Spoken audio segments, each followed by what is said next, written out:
Sedar tak? Ramai masuk Ramadan tapi keluar tangan kosong? Sebab kita sibuk audit stok dapur tapi lupa audit bekas hati kita. Dr. Syamsul huraikan, huruf Ro itu rahmatullah. Rahmat Allah tu melimpah, tapi hati yang penuh dendam dan syirik tu macam bekas bocor. Macam mana nak tadah rahmat kalau bekas pun pecah?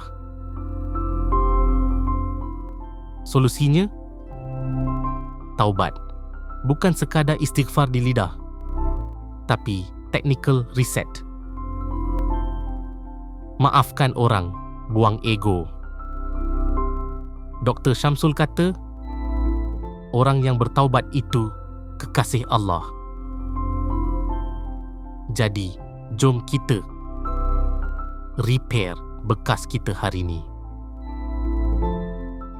5 hari lagi, jangan masuk gerbang ni dengan beban lama. Ahlan wa sahlan ya Ramadan. Moga rahmatnya milik kita.